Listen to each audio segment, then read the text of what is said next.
네, 여러분 안녕하십니까? 매주 목요일 으라차차 오늘 또 잊지 않고 잘 찾아왔습니다. 네, 오늘 또 스튜디오에 전국의 억울한 사람들 또 꼭 우리 사회에 도움이 필요한 분들의 사연. 오늘은 기초연금을 주제로 할 거거든요. 지금 새누리당이 막 기초연금으로 야당과 시민단체를 공격하고 난리가 났는데요. 아주 적반하장인데 이 지금 기초연금 논란을 둘러싼 진실을 아주 오늘 소상하게 여러분들 말씀드릴 것입니다. 아마 끝까지 들으시면 결코 시간이 아깝다고 느껴지진 않으실 겁니다. 그래서 기초연금 문제 최고 전문가들 세 분 모셨으니까요. 잠시 전화 말씀 듣고 금방 다시 나타나겠습니다. 끝까지 함께 해주십시오. 학교폭력 예방 앱 스마트 보디가드. 스마트폰 왕따 문자 등 사이버 학교폭력이 6배 이상 늘었습니다. 학교폭력은 언제나 욕설, 모욕, 협박과 같은 폭력 문자를 동반합니다. 그런 학교폭력 문자만을 감지하여 부모님께 알려드립니다. 미리 알면 예방할 수 있습니다. 구글 플레이에서 학교폭력 예방 전문 어플 스마트 보디가드를 설치하세요. 지금 설치하고 먼저 무료 이용해보세요. 안녕하세요. 참여연대 회원인 MBC 해직기자 이용마입니다. 2014년 대한민국은 과거로 회귀하고 있습니다. 민주주의에 꽂힌 선거에 국가기관이 대대적으로 개입해 국민의 권리를 짓밟았습니다. 하지만 불법을 저지른 정부는 비판하는 사람들에게 오히려 종북딱지를 붙이고 있습니다. 경제민주화와 복지국가를 만들자는 국민과의 약속은 실종되고 공공부문 민영화가 국민의 동의 없이 강행되고 있습니다. 그래서 20살 청년 참여연대는 다시 신발끈을 묶습니다. 진실과 정의가 승리하는 나라, 권력이 국민에게 복종하는 나라, 특권층만이 아니라 대다수 국민이 행복한 나라를 만들기 위해 더 열심히 뛰겠습니다. 국민TV 라디오 청취자 여러분, 참여연대에 회원이 되어 함께 뛰어주세요. 세상은 저절로 좋아지지 않습니다. 회원가입은 홈페이지 www.peoplepower21.org 또는 전화 02-723-5300번을 통해 할 수 있습니다.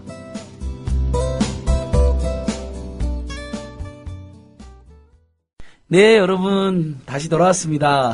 예, 항상 많이 들어주시고 댓글도 남겨주시고 응원해주셔서 정말 감사합니다. 늘 제가 정말 고마운 마음으로 진행한다는 건 알아주셨으면 좋을 것 같고요. 또 이렇게 생방송도 하고 또 저녁에 팟캐스트 올라가면 또 그걸 또 많이 들어주시더라고요. 그러니까 우리 시대 억울한 분들의 이야기인데 으라차차는 단순히 억울함만 이야기하는 게 아니라 그 사연을 아주 깊숙이 파헤치니까 그래서 좋았다는 분들이 있는데 오늘은 기초노령연금 문제입니다. 우리 청취자 여러분도 그렇고 국민 여러분들께서도 아주 관심 많은 이슈잖아요. 특히 지금 3, 4월에 최대 정책 쟁점으로 되어 있거든요. 그래서 그 문제를 아주 깊숙하게 재밌고 또 뜻깊게 파보도록 하겠습니다. 그래서 오늘 우리나라에서 국민연금, 기초연금 문제 최고 전문가 세 분을 모셨습니다. 아마 다들 이름을 들으시면 깜짝깜짝 놀라실 분들입니다. 예. 자, 우리나라에서 가장 유명한 싱크탱크를 꼽아라면 저는 주저하지 않고 사회공공성 연구소를 꼽겠습니다. 여러분들은 새로운 사회를 여는 연구원을 떠올리셨을 수도 있지만 새사연보다 제가 보기에는 사회공공성 연구소입니다. 새사연 분들이 섭섭할 수 있겠지만 자, 우리 사회공공연구소에 재가련숙 박사님 참여해 주셨습니다. 인사 한번 하시죠. 네, 재가련숙입니다. 근데 지금 안진걸 선생님께서 저희 연구원 이름을 사회공공성 연구원이라고 얘기하셨는데요. 사회공공연구원입니다. 예, 제가 항상 조금씩 틀립니다. 네. 예, 사회공공연구소 정확히. 네. 예. 그리고 민주노총에서 예전에 사무금융연맹 위원장을 지내셨는데, 노동자들의 연금 문제에 관심을 가지게 되면서 자연스럽게 임기가 끝난 다음에는 국민연금 바로 세우기 국민행동에 집행위원장을 맡고 계시는 정용건 집행위원장 참여해 주셨습니다. 네, 반갑습니다. 정용건입니다. 네, 고맙습니다. 그리고 우리 연금을 걷고 집행하고 우리 노후를 책임지는 공공기관이죠. 우리에게 굉장히 소중한 기관. 아주 믿음직스럽지만 때로는 조금 불안하기도 한 국민연금관리공단에도 우리 국민들과 함께하는 노동조합이 있습니다. 우리 국민연금관리공단 노동조합의 이경우 정책위원장님 모셨습니다. 예, 반갑습니다. 민주노총 공공운수노조연맹 국민연금지부 정책위원장 이경우입니다. 반갑습니다. 예, 좋습니다. 예. 아무튼 어느 사업장에 민주노총 소속 노동조합이 있다는 건 굉장히 든든한 일 아닌가요? 물론 때로는 우리가 보기에 약간 이해가 안 되는 면이 있는 경우도 일부 있습니다만 그래도 대체적으로 민주노총 사업장들이 기업 내 비리를 감시하고 또 국민들의 이해를 대변하면서 특히 공공 분야에서는 우리 국민들의 편에 서서 목소리를 내주는 모습을 보면 아주 든든할 때 많습니다. 이 경우 정책님 맞죠? 예, 맞습니다. 자, 최근에 이 새누리당이 너무 원래 뭐 나쁜 정당이라는 거 알고 있지만 뭐 집행하는 이제 먼저 한번 이야기해 주시죠. 이게 지금 기초연금이 지금 어디로 가는 건가요? 지금 현수막을 막 내걸고 있던데요. 마치 야당이나 뭐 시민사단체 때문에 연금을 지급을 못하고 있어서 뭐 불효를 하고 있다. 이런 식으로 공격하던데 완전히 적반하장 아닌가요? 예, 그렇습니다. 저희 이제 시민단체는 사실은 정치적 성향과 관련해서 비교적 한 발짝 떨어져 있거나 좀 중립적인데 최근에 이제 기초연금을 둘러싼 이 여야 간의 싸움을 쳐다보면서 이게 사람들이 기본적으로 이 새누리당 사람들 양심이라는 것을 가지고 있는지 저는 사람이 양심이 없을 수도 있나 이런 생각을 좀 해봤습니다. 원래 없었다는 분석도 많던데요. 아, 그런가요? 예.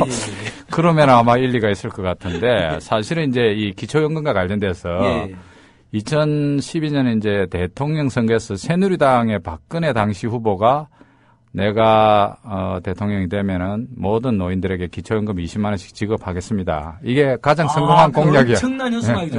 한국 정치사에서 가장 고소력이 높은 현수막이면서 가장 사기를 친 현수막으로 꼽히는. 일단은 가장 성공한 공약이었는데 그래놓고 이제 당선되자마자 어떻든 안 주려고 계속 인수위 시절부터 해가지고 다양한 방식으로 어떻든 간에 안 주기 위한 그런 노력들을 하다가 최근에 이제 정부에서 올라온 법안이 국민연금 가입자들 장기적으로 가입한 사람들한테는 불이익을 주고 그리고 소득 하위 70%한테만 지급하는 안으로 이제 바뀌었습니다. 그래서 이게 이제 우리 상식적이면 못 주는 거는 이해해요. 못 주는 거는데 자기가 주겠다 하는 것을 엉터리로 바꾸고 국민연금 가입한 사람들한테 불이익을 주고 막 이렇게 하면서 더 나쁘게 더 줄였어.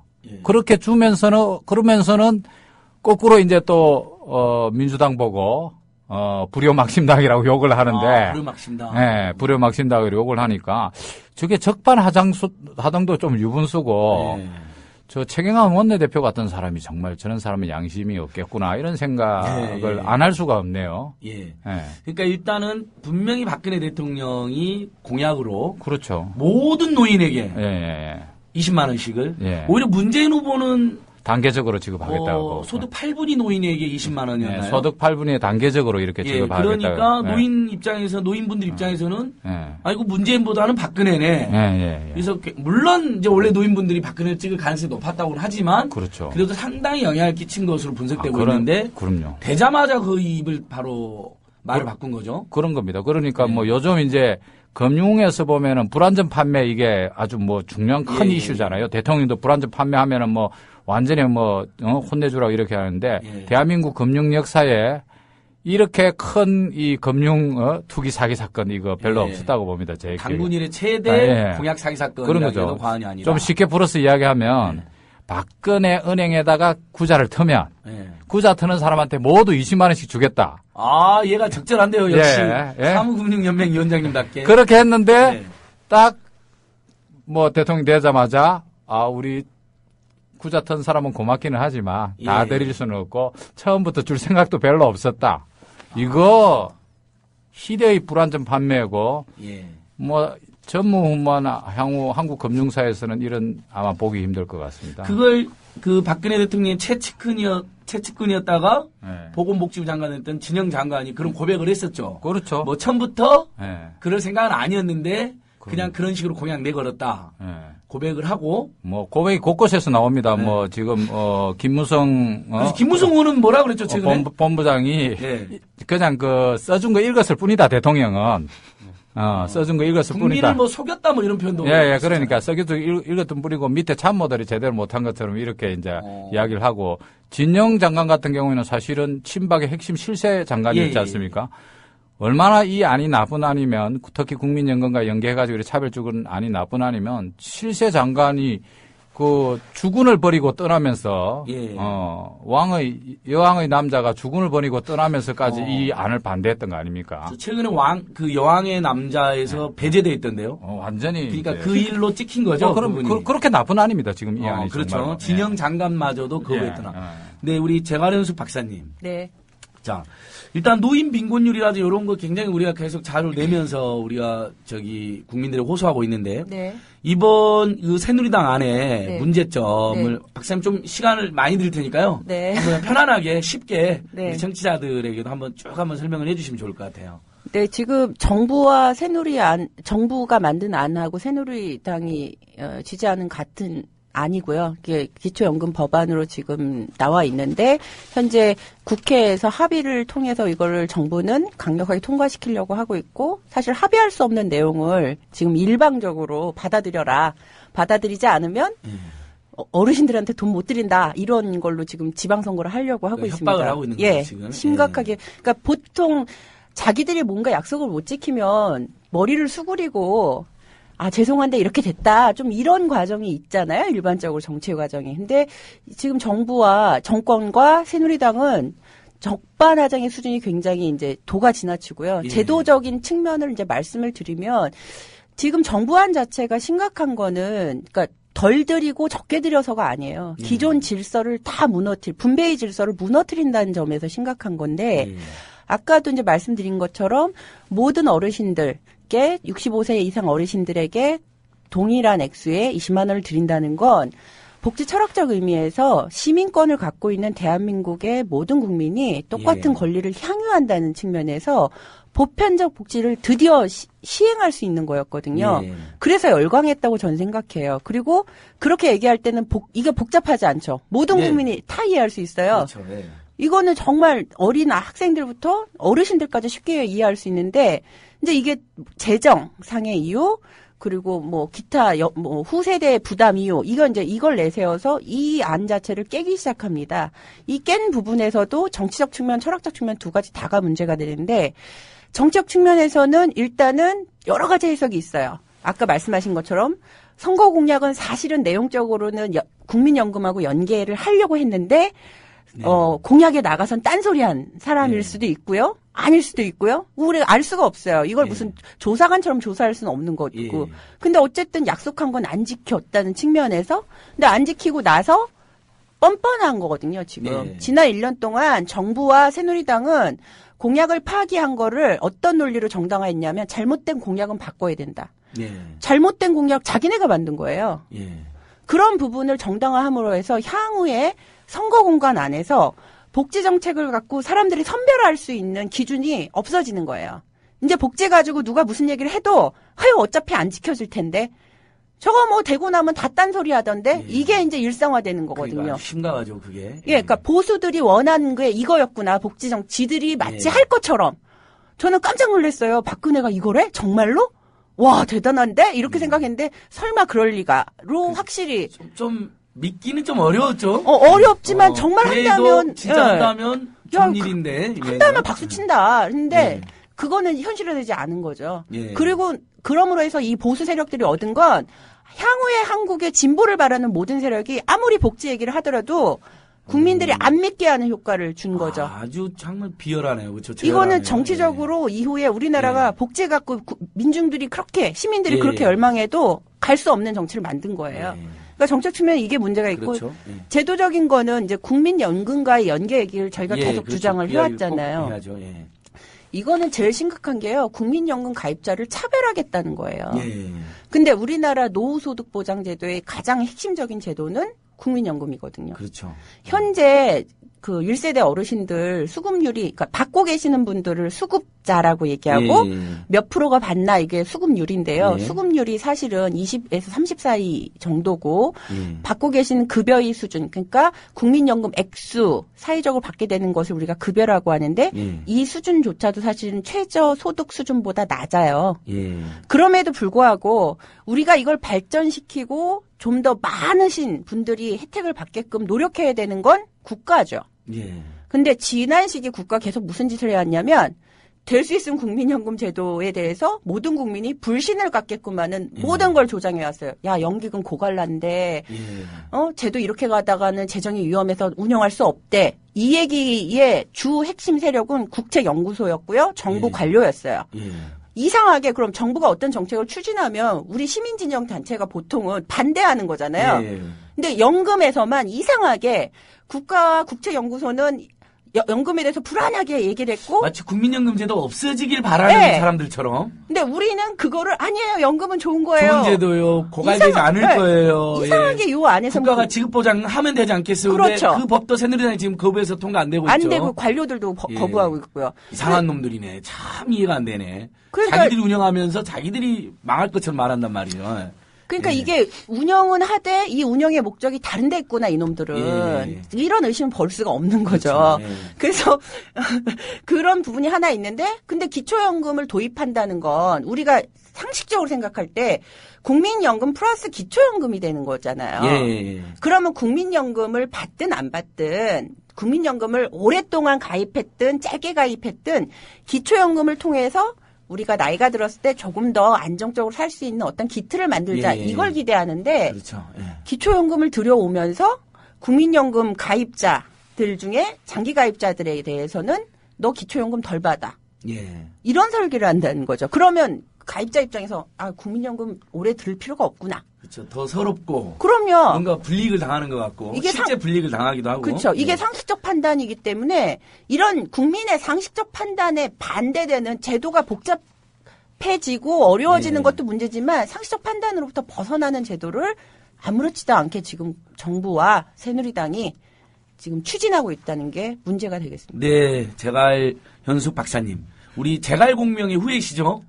그렇다고 하더라고요. 예, 저는 잘 몰라서. 죽은 공명이 산 중달을 쫓아냈다고 하는 유명한 고사가 있는데, 제갈 현숙이, 산 박근혜를 쫓아내기를 바라면서. 아이고야. 예, 좋습니다. 아이고야.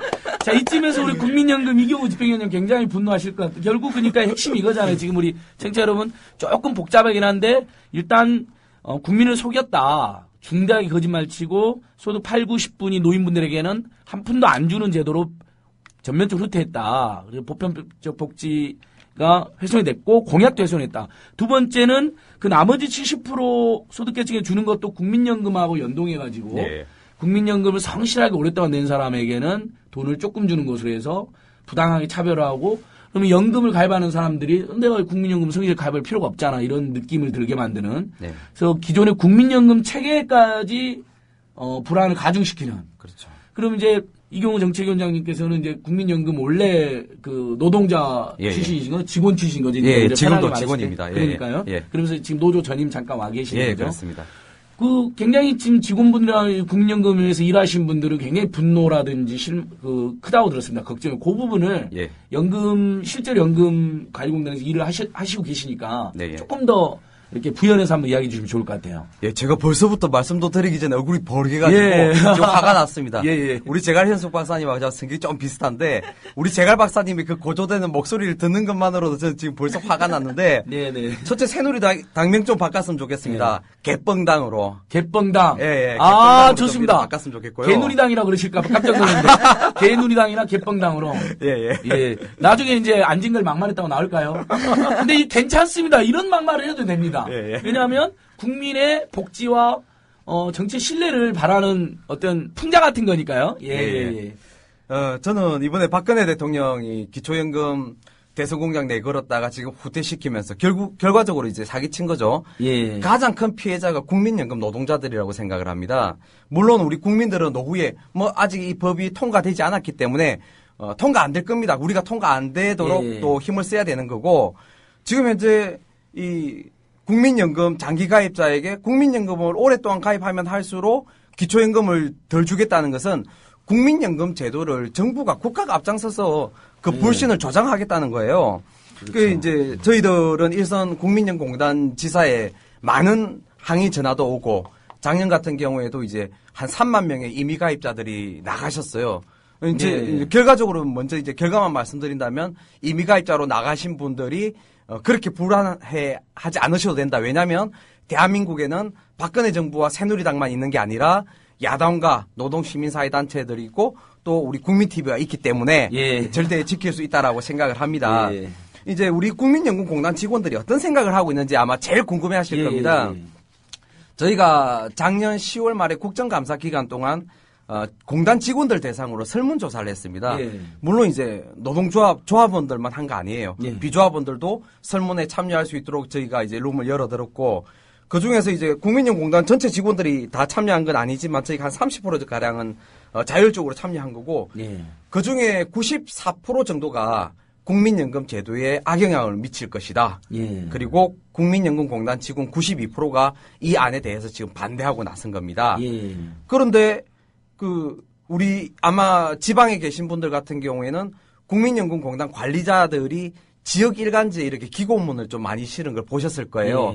거기 보면 박근혜 정부 기초연금법안이 빨리 통과돼서 7월 1일자로 어르신들의 기초연금을 드려야 된다라고 돼 있는데 그거 믿지 마세요. 그분들 복지부에서 공단에서 그렇게 해라라고 하니까 강요해서 본인의 영혼과는 관계없이 저는 우리 선배들 좀 안타까운 부분도 있어요. 어쩔 수 없이 막 그분들도 뭐 하고 싶어서 했겠습니까? 타도를 막 기고를 하는군요. 그래서 그 부분에 대해서 야당에서 이제 문제를 제기를 많이 해서 지금은 이제 일절 그런 기고를 못 하고 있어요. 그래서 국민 여러분들께 좀 당부드리고 싶은 것은 일단 박근혜 정부의 짝퉁 기초연금 법안을 막아내야 됩니다. 막아내고 저 사람들이 국민연금을 스스로 정부가 앞장서서 불신을 조장하는 것에 대해서 말리면 탈퇴를 하거나 체납을 하거나 이러면 저 사람들한테 넘어가는 거예요. 저 사람들은 작년 여름에도 그 앞에도 계속적으로 금융위원회에서 민간 개인보험 활성화 방안을 막 내놓고 있습니다. 그런데 반면에 국민연금이나 기초연금은 계속 이렇게 축소시키려고 하는 거죠. 민간 보험을 사실은 살려주려고 하는 굉장히 그 불순한 의도가 있다고 큰 그림으로 보면 공적연금 한 축을 무너뜨리고 그 반대적으로 반사적으로 민간 그 재벌 금융보험사들이 운영하고 있는 민간 시장 영역으로 넘어가게 하려는 의도로밖에 볼 수밖에 없습니다. 이 연금이나 보험 시장에도 삼성생명 계열이 강세잖아요. 결국은 삼성 같은 대기업들 재벌들이 이제 우리 연금이나 공적 보험까지 먹으려고 하는 거 아닌가요? 결국 이렇게 잘못하면. 그렇죠. 근데 우리가 막아야죠. 그렇죠, 맞습니다. 좋습니다. 우리 국민연금 이경우 정책위원, 정영건 집행위원장님 이쯤에서 직장인들이 지금 이제 방금 우리 주명 아빠라는 아이들을 가지신 우리 정치학교에서 국민연금 탈퇴하고 싶다. 이제 그런 심경이 드는 분들이 있거든요. 근데 직장인들이 지금 현재 3대, 40대, 50대 국민연금 상시에 납부하신 분들이 겪게 되는 결정적인 어떤 불이익이나 피해를 한번 조금만 더 우리 넥타이 부대의 희망이신 정영건 집행위원님 한번 좀 설명 더 해 주십시오. 일단 기초연금 자체가 금액이 10만 원으로 줄어드는 거죠? 그러니까 이제 국민연금 가입자에 대해서 가입 기간이 길면 길수록 이제 차별하는 건데 20만 원 주도록 돼 있는데 이제 뭐 12년부터 만 원씩 줄어가지고 이제 20년 이상 되는 사람은 10만 원밖에 못 받는 거죠. 그러니까 국민연금 20년 이상 가입한 사람들은 10만 원. 지금 20대, 30대, 40대는 다 20년 이상 가입하게 되어 있잖아요. 그렇습니다. 그래서 다 그러니까 10만 원밖에 대부분 10만 원 받을 운명에 놓였네요. 지금 현재 수령하시는 분들은 거의 뭐 12년 차 이 정도밖에 안 되기 때문에 다 20만 원 가까이 다 받을 수 있는 부분인데 이제 시간이 갈수록 청장년층, 중년층들한테는 상당히 불리한 걸로 해서 사실상 뭐 시간이 좀 지나면 국민연금 가입자들은 사실상 기초연금 20만 원 받는 사람이 한 명도 없어지는 그런 상황으로 가게 되는 것이 가장 심각한 문제인 것이죠. 그리고 이제 예를 들어서 이제 지금 현재는 법적으로 의무적으로 이제 국민연금을 내도록 되어 있지만 50세가 넘어가면 보통 이제 직장에서 보통 나와서 자영을 하든지 선택을 하든 임의 가입자가 되는 겁니다. 그때 되면은 이제 특히나 국민연금 가입할 유인이 없어지는 거죠. 그때는 자기 돈으로 다 내야 돼. 지금은 어떻든 회사가 절반 내주고 본인이 절반 내기 때문에 뭐 그러고 이제 뭐 의무적으로 해야 되기 때문에 하지만 직장에서 그만두는 순간 뭐 9%를 본인이 다 부담해야 되는 문제이기 때문에 결코 국민연금한테 가입할 필요가 없어지는 것이고 그렇기 때문에 저희들이 국민연금과 연계하는 건 안 된다. 기초연금이라는 것은 기초적으로 밑에 깔아야 되는 거 아닙니까?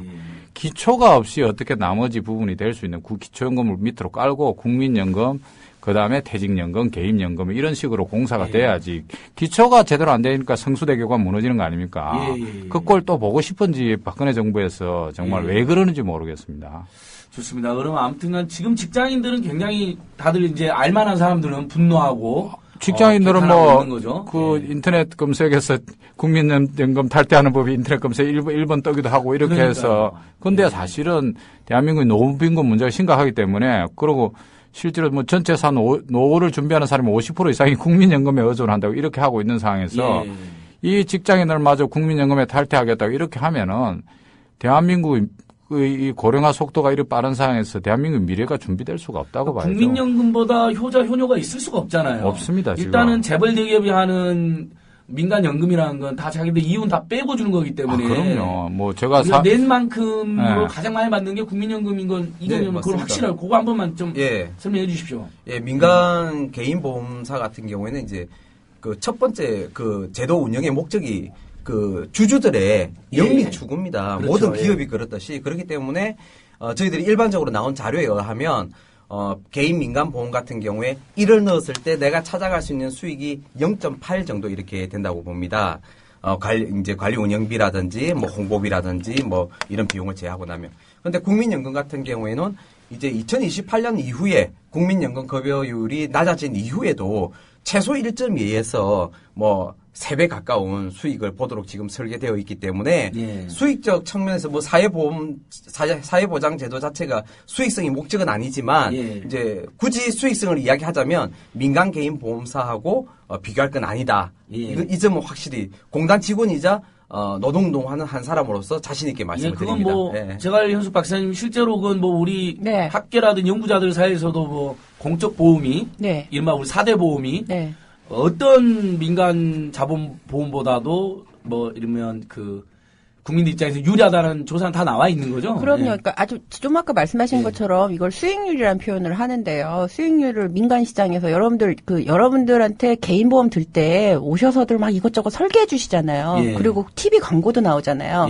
이분들이 급여도 드려야 되고 광고비도 내야 되고 그렇죠. 이거 회사가 어디서 땅 파서 하는 거 아니고요. 그 개인 보험료 낸 데에서 추려져서 되는 거예요. 그리고 그 회사가 뭐 자금 투자를 잘해서 어디서 운영을 잘해서 막 수익률을 높게 맞았단 모르지만 여러분들 얼마 전에 개인연금 들으신 거 10년 전에 든 게 현재 수익률이 얼마나 현재 가치도 보존 안 되고 있다. 이런 기사들 많이 보셨을 거예요. 그래서 수익률 차원에서는 개인 민간보험은 시장의 위험성을 그대로 반영하고 있고 그리고 기업의 이윤이 우선적으로 보장돼야 되기 때문에 사실은 1 이상이 나오질 않아요. 근데 국민연금은 출발 시점부터 2.7에서 시작해서 1.2 정도까지 지금 이제 조정이 돼서 왔고 기본 원칙은 어쨌든 국민들이 최대한 자기가 낸 보험료보다는 절대로 손해되지 않고 그리고 중요한 차이는 국민연금은 돌아가실 때까지 보장을 해드리지만 민간연금은 그렇지 않은 경우가 많습니다. 계약 기간이 있고요.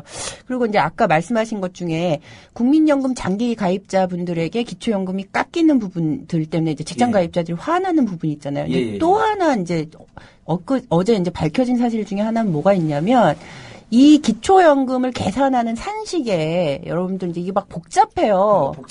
엄청 복잡해서 제가 너무 화가 나는 건 이 정부는 말이죠. 기초연금, 국민연금뿐만 아니라 다른 소득보장 제도를요. 이해 당사자들이 도저히 알 수 없게끔 복잡하고 해괴망측하게 지금 만들어가고 있어요. 그러니까 사실 이 연구자들도 뭐야 막 이럴 지경이거든요. 근데 이제 지금 이 산식에서 두 가지 기준이 적용이 되는데 기초연금의 기준 연금을 뽑아내는 거는 물가 상승률을 반영시키고요. 거기에서 감액되는 부분은 소득 상승률을 반영시켜요. 근데 일반적으로 우리가 얘기할 때 물가 상승률하고 소득 상승률 비교했을 때 소득 상승률이 더 많아요. 그렇죠. 그런데 기준값이 되는 건 물가 상승률에 대해서 20만 원 지금 기준으로 하고 있는 거에서 크게 변동이 안 될 거예요. 근데 여기서 상쇄되는 부분은 우리의 소득 상승 국민연금 가입자 3년 평균 임금액에 소득 상승률을 반영시켜서 상쇄되는 비율이 더 커지게 돼요. 예. 그래서 이제 오건호 박사님이 요 관련된 부분을 계산을 해보시니까 예. 2036년에 이르르면 기초연금액이 현재 반값으로 떨어진다는 거예요. 예. 이러면 장기가입자든 지금 어르신들은 당장 20만 원을 받을 것 같잖아요. 장기가입자든 단기가입자든 이 적용의 차이 때문에 연금액 자체가 떨어진다는 거죠. 또 떨어진다. 예. 그러니까 소득 상승률을 국민들이 받는 부분은 소득 상승률로 적용하고 네. 불이익 있는 부분은 물가 상승률 적용해야 되는데 그렇죠. 정반대로 적용을 그렇죠. 해서 그렇죠.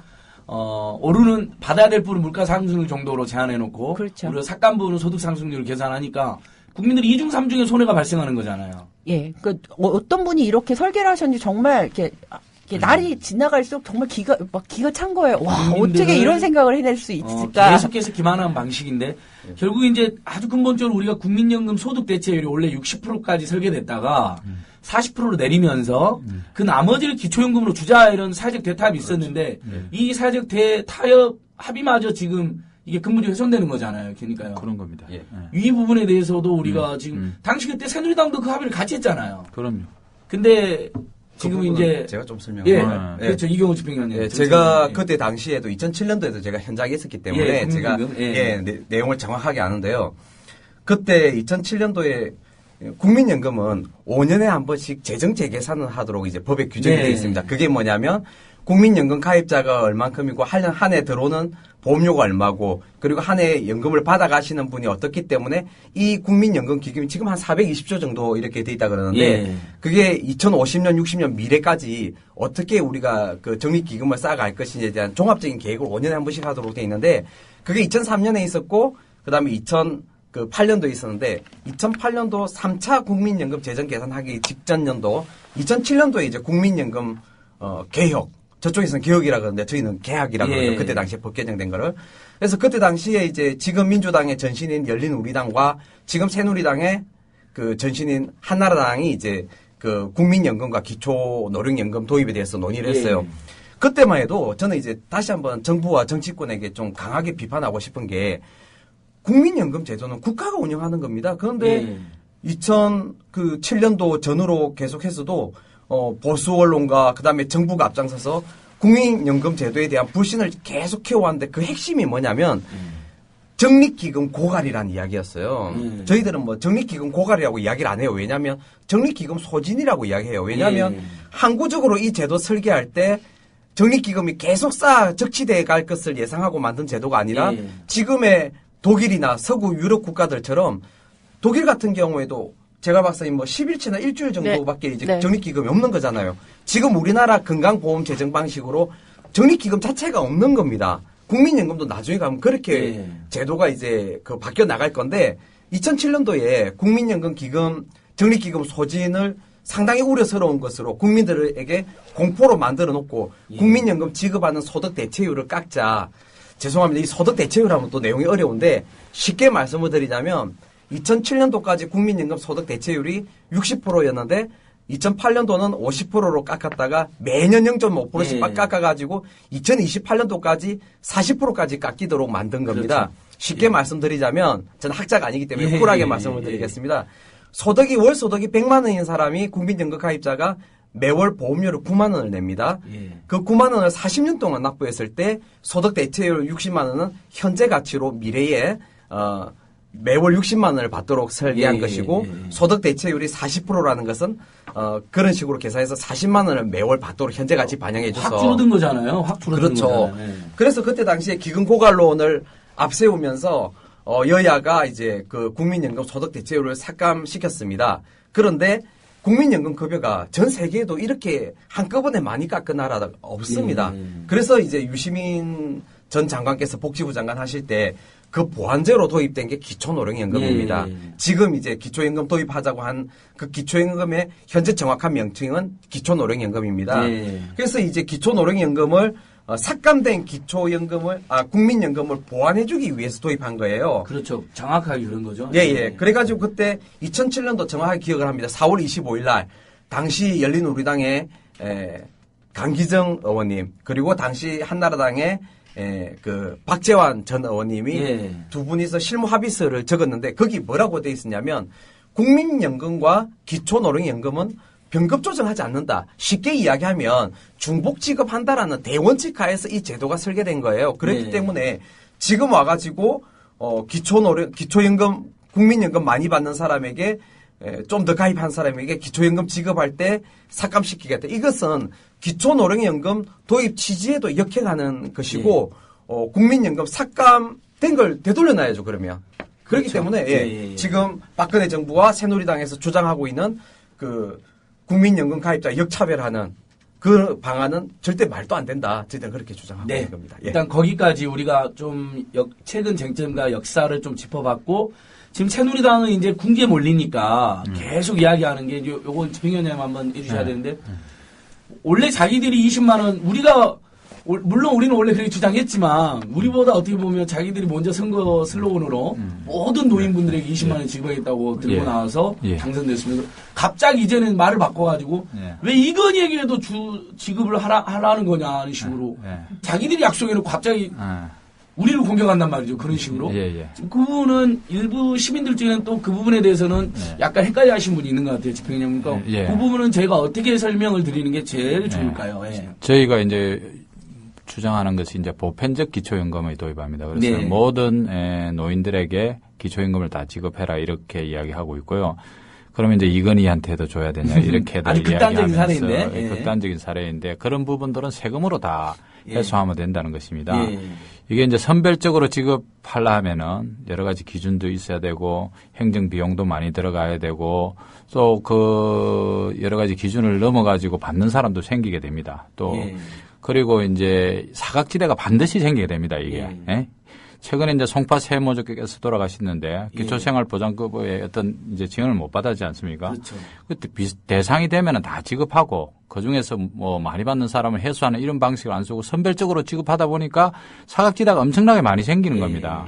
기초연금이 왜 기초라는 이유냐면 보편적으로 지급하고 다 주고 세금으로 이렇게 해소하는 방식으로 이렇게 돼야 되는 부분이고 박근혜 후보가 당시에 그렇게 공약을 했었거든요. 그래 놓고 지금 와서 이제 이렇게 바꾸고자 하는데 뭐 서구 여러 사례에서도 다 기초연금은 전부 보편적으로 다 지급합니다. 보편적으로 지급하고 있고 뭐 우리나라만 뭐 이렇게 우리만 주장하는 것이 아니지 않습니까? 그래서 보편적으로 지급해서 지급하더라도 전혀 지장이 없다. 이런 말씀을 드리고 또 하나는 이제 뭐 돈이 이제 미래 세대 부담이 돼 가지고 돈이 없어서 이렇게 이야기하고 있는데 사실은 이제 이 기초연금의 재원이 뭡니까? 국민연금 뭐 저희가 보험료를 내서 내지만 기초연금은 세금으로 하는 거거든요. 그러면은 미래 세대의 부담이라 이런데 사실은 미래 세대가 아니고 미래든 현재든 부자들이 세금을 더 많이 내야 될 거 아닙니까? 구조도 그렇게 짜져 있는데 그런데 이제 새누리당이나 박근혜 정부가 비겁하게 지금 미래 세대 부담이라 하면서 뒤에 숨는 거예요. 미래든 현재든 부자들이 다 돈을 많이 내야 되는 겁니다. 부자들이 돈을 많이 내가지고 가난한 사람들한테 기초연금 좀 더 주다는데 그게 나쁩니까? 부자들도 그거 그렇게 반대 안 할 거예요, 아마. 그렇죠. 새누리당만 왜 그렇게 자기들 지지 세력을 지키기 위해서 목숨을 거는지.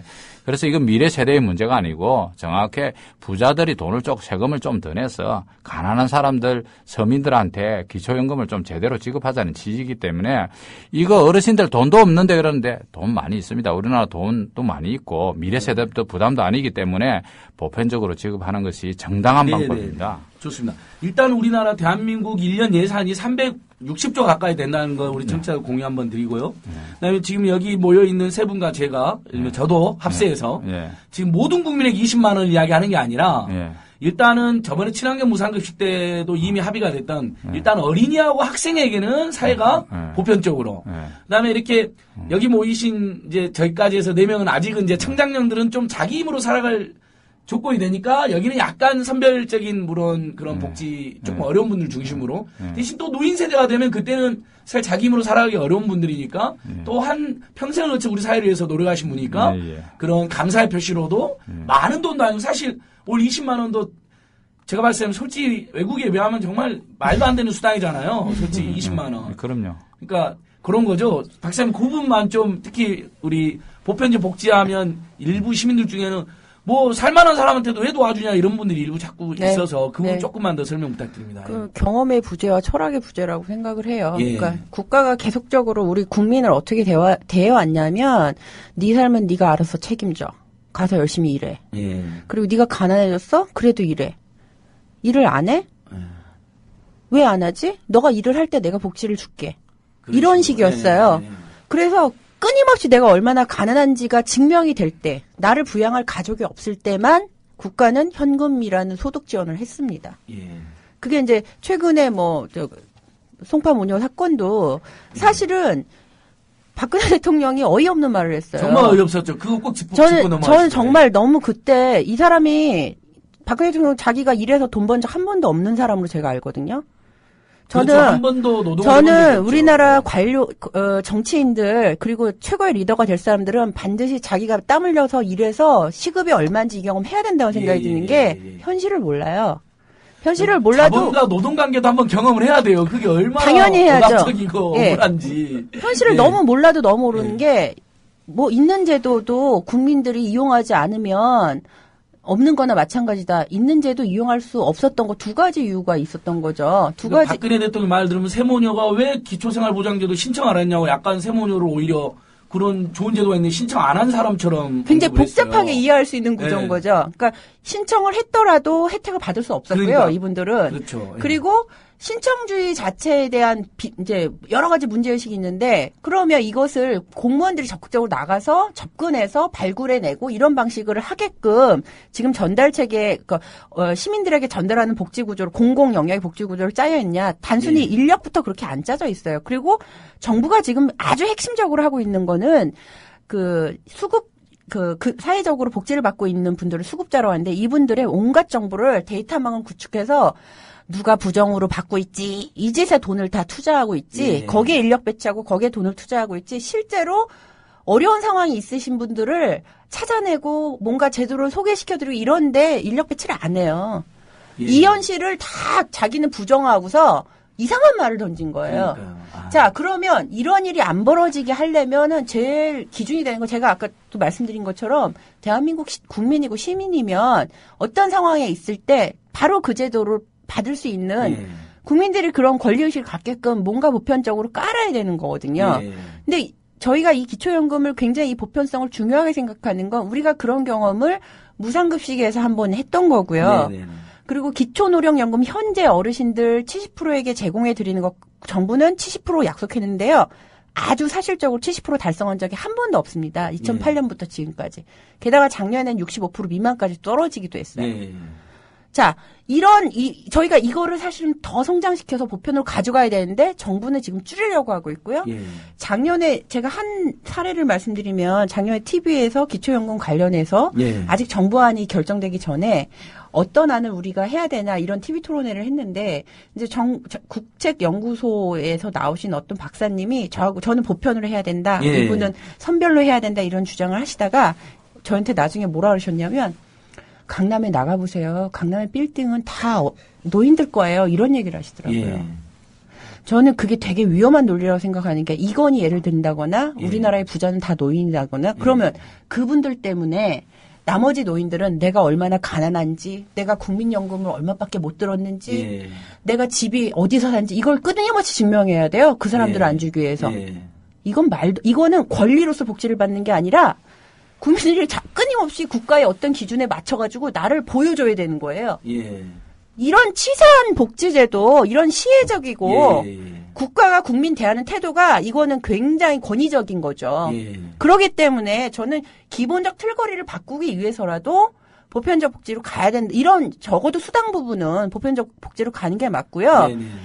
우리가 이제 복지국가 이렇게 막 했던 잘 나가는 국가들 이렇게 보면요. 뭐 스웨덴 얘기 많이 하잖아요. 저는 이 말씀을 오늘 꼭 드리고 싶었는데 스웨덴이 왜 복지국가로 갔느냐에 20세기 초반에 어떤 결정을 했냐면요. 스웨덴 같은 경우에 그 당시에 인구의 3분의 1이 다 이민을 갔어요. 먹고 살기 힘들어서. 자, 그래서 스웨덴의 자본, 국가, 노동자들이 모여서 타협을 봐요. 그게 사회적 대타협이라는 얘기를 하는데 타협을 보는데 이 땅에서 사람들이 살게끔 좀 만들자. 자본 니네 양보해. 이윤율 양보해. 노동자 파업 좀 자제해줘. 그런데 이게 만약에 이 약속이 안 지켜졌으면 아마 노동자들은 더 심하게 파업을 했을 거고 자본가들도 뭐 뭔가 했겠죠. 근데 그 약속을 기반으로 해서 스웨덴 민중의 주민이 뭐니 이렇게 발전해 나와서 예. 스웨덴의 노동력을 국가 안으로 성장시키는 걸로 복지를 활용했어요. 예. 근데 지금 우리나라 보세요. 지금 미래 세대한테 자꾸 정부가 지들이 많이 걱정해 주는 것처럼 얘기하죠. 우리 미래 세대를 너무 걱정합니다 얘기하잖아요.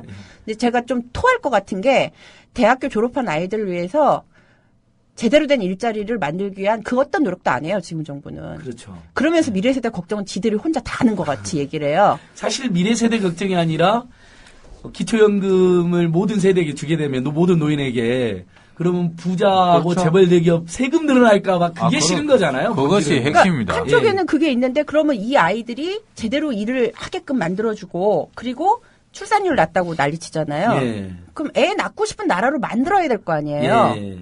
근데 그런 투자는 그런 철학적 관점, 경제적 관점은 하나도 없고 예. 오로지 지출 통제, 오로지 그 자본이나 아주 고소득자들이 이 땅에서 그냥 그들끼리 먹고 살기 좋게끔 만드는 데만 집중을 한다는 거예요. 예. 그들은 절대 자신들이 갖고 있는 이윤율을 이런 사회적 재분배를 위해서 내놓을 생각을 안 하고 있는 걸로 구조화시킨다는 거.